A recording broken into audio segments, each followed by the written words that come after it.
Class eighth నువ్వు ఏం పేరు నీకు? అఖిలేష్.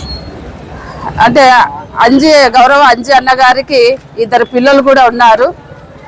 అక్షయ్ వచ్చేసి 6th క్లాస్ చదువుతున్నారు, 8th క్లాస్ చదువుతున్నారు. అక్షయ్ వచ్చేసి 7th క్లాస్ చదువుతున్నారు. అంటే ఇంకా చిన్న పిల్లలు.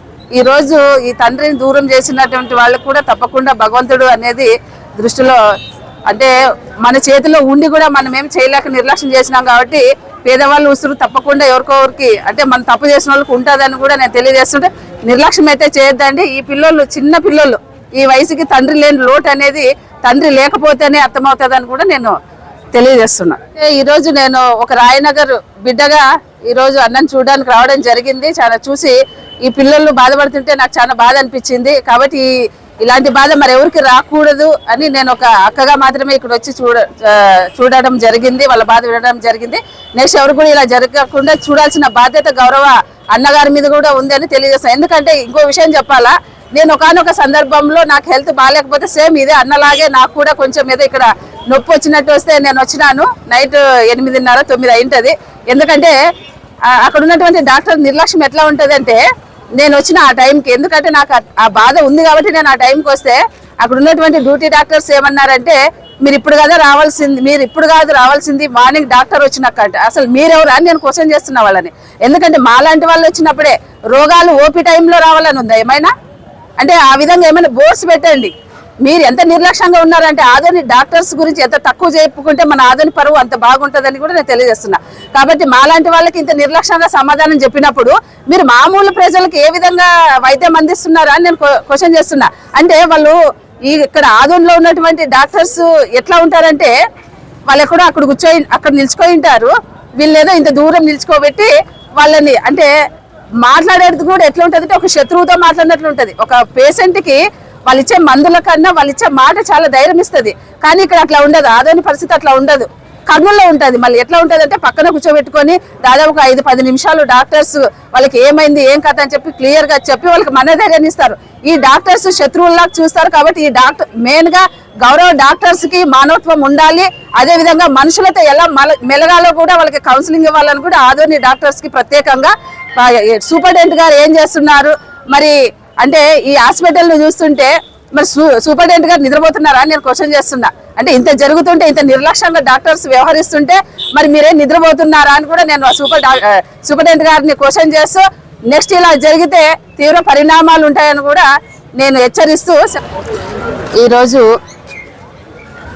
ఉదయం సుమారుగా 7 నుండి 8 గంటల మధ్యన, అంటే 7:30 అని బాధితులకు సంబంధించినటువంటి బంధువులు తెలియజేశారు.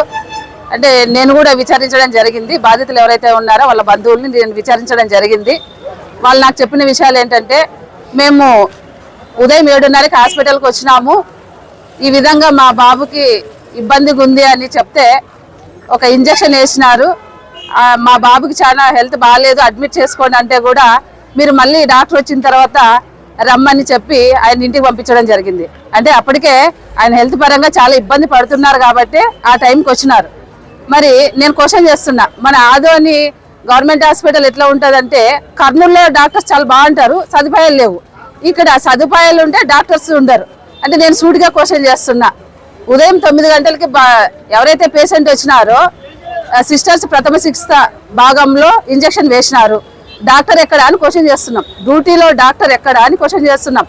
అంటే పేదల ఆరోగ్యాలు, పేదల ఆరోగ్యం మీకు అవసరం లేదా అని క్వశ్చన్ చేస్తున్నాం. ఈరోజు ప్రజల చేత మీరు ప్రజలు ఇచ్చినటువంటి టాక్సీలతో జీతాలు తీసుకొని ప్రజలు సర్వీస్ చేయకపోగా చిన్న పిల్లలు, ఈ బాబు మా నాన్న ఎక్కడ అని అడుగుతున్నారు. నేను ఏం చెప్పాలా మా నాన్న ఎక్కడున్నాడు అని? మీకెందుకు కనికరం రాదు, మానవత్వం లేదా అని నేను డాక్టర్ని క్వశ్చన్ చేస్తున్నా. అసలు ఆ డ్యూటీ డాక్టర్ ఎవరైతే ఉన్నారో మరి ఆ టైంలో ఎక్కడికి వెళ్ళారో కూడా వెంటనే ఆ డాక్టర్స్ని, ఎవరైతే ప్రజల పట్ల నిర్లక్ష్యం వహిస్తారో ఆ డాక్టర్స్ని వెంటనే సస్పెండ్ చేయాలా. అసలు ఇలాంటి వాళ్ళని మొత్తం డిస్మిస్ చేయాలని కూడా నేను తెలియజేస్తున్నా. ఎందుకంటే ఒక ప్రాణము, ఆ కుటుంబం మీద వెల్డర్ షాప్, ఒక కూలీ చేసి ఆ కుటుంబానికి ఒక పెద్ద దిక్కు. ఆ కుటుంబంలో కూడా 2 అన్నదమ్ములు ఉంటే ఒక తమ్ముడు చనిపోయినారు, ఒక్కగానొక తమ్ముడు ఆ కుటుంబానికి పెద్ద దిక్కుగా ఉన్నారు. ఈరోజు ఆ పెద్ద దిక్కును కోల్పోతే ఆ కుటుంబ పరిస్థితి ఏమి? కాబట్టి వెంటనే ఆ కుటుంబానికి న్యాయం చేయాలా గౌరవ శాసనసభ్యులను కూడా నేను తెలియజేస్తున్నా. గౌరవ శాసనసభ్యుల్ని చాలా వరకు అన్నగారు చాలా మీటింగ్స్ కూడా పెడుతుంటారు హాస్పిటల్లో. ఇది ఒక్కసారి మీటింగ్ పెట్టుకోకుండా డాక్టర్లో మార్పు వచ్చేంత వరకు కూడా అంటే ప్రతి నెల కూడా ఈ అంటే మీటింగ్స్ పెట్టి ఇంకోసారి ఎవరికి ఏ కుటుంబం కూడా ఈ విధంగా ఏ పిల్లలు కూడా ఈ విధంగా బాధపడుకోకుండా చూసుకోవాల్సిన బాధ్యత కూడా అన్నగారికి ఉందని కూడా నేను అన్నగారికి రిక్వెస్ట్ చేస్తున్నా. గౌరవ శాసనసభ్యులు అన్నగారికి ఒకటే రిక్వెస్ట్ చేస్తున్నా, అన్న దయచేసి ఆదోనిలో చుట్టుపక్కల గ్రామాలు కానివ్వండి, చుట్టుపక్కల నియోజకవర్గాల నుండి కూడా మన ఆదోనికి ఇక్కడికి పేషెంట్లు వస్తారు.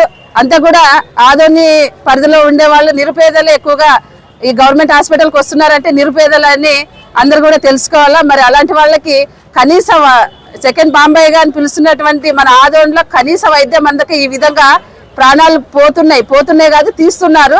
కాబట్టి వెంటనే తమ చర్యలు తీసుకొని ఇలాంటి హాస్పిటల్ మీద దృష్టి సారించాలని కూడా గౌరవ ఎమ్మెల్యే అన్న గారికి నేను రిక్వెస్ట్ చేస్తున్నా.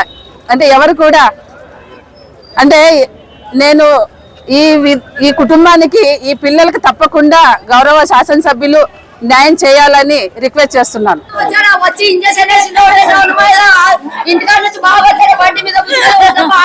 ఆటోలో పంపించాము, ఇంజక్షన్ కొట్టేసారా, ఇంకా కూడా పోయారు, పిల్లగాడు చచ్చిపోయాడు. నిన్న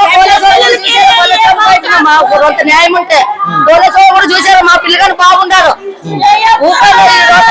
ఆసుపత్రికి వచ్చాము, పోలీస్ స్టేషన్ కి ఎందుకు పోయినారు? మా పిల్లలు బాగలేదని పోయినారు అంతా న్యాయం పడి. వాళ్ళు చూసారు మా తమ్ముడిని, బాగుండే కదమ్మా ఏమైందని అడిగి వాడే ఇప్పుడు ఇంజక్షన్ ఒకటి వేసింది.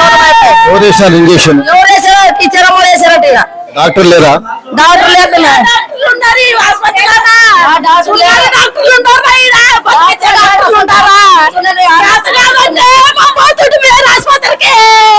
ఆర్టీ డెంటల్ క్లినిక్ గత 25 సంవత్సరాల నుండి దంత వైద్య రంగంలో అపార అనుభవం గడించిన డాక్టర్ ఏ రాజ్ కుమార్ రెడ్డి గారు పీడీఎస్ డెంటల్ సర్జన్ గారి ఆధ్వర్యంలో ఆర్కే దంత వైద్యశాల నందు అత్యాధునిక పరికరాలతో అత్యుత్తమమైన వైద్య సేవలు అందించబడుచున్నవి.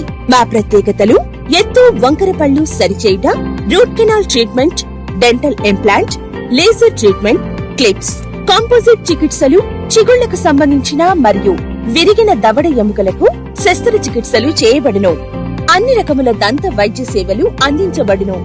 ఆనిముత్యాల్లాంటి మీ దంతాల సంరక్షణకై మీ అందమైన చిరునవ్వుకు మరింత అందాన్ని చేకూర్చేందుకు విచ్చేయండి RK dental clinic. Shop number 19/417, first floor, Balaji complex, B new mobiles పైన, మున్సిపల్ స్కూల్ ఎదురుగా, ఆదోని. Contact phone 08512251525, cell 7396003394.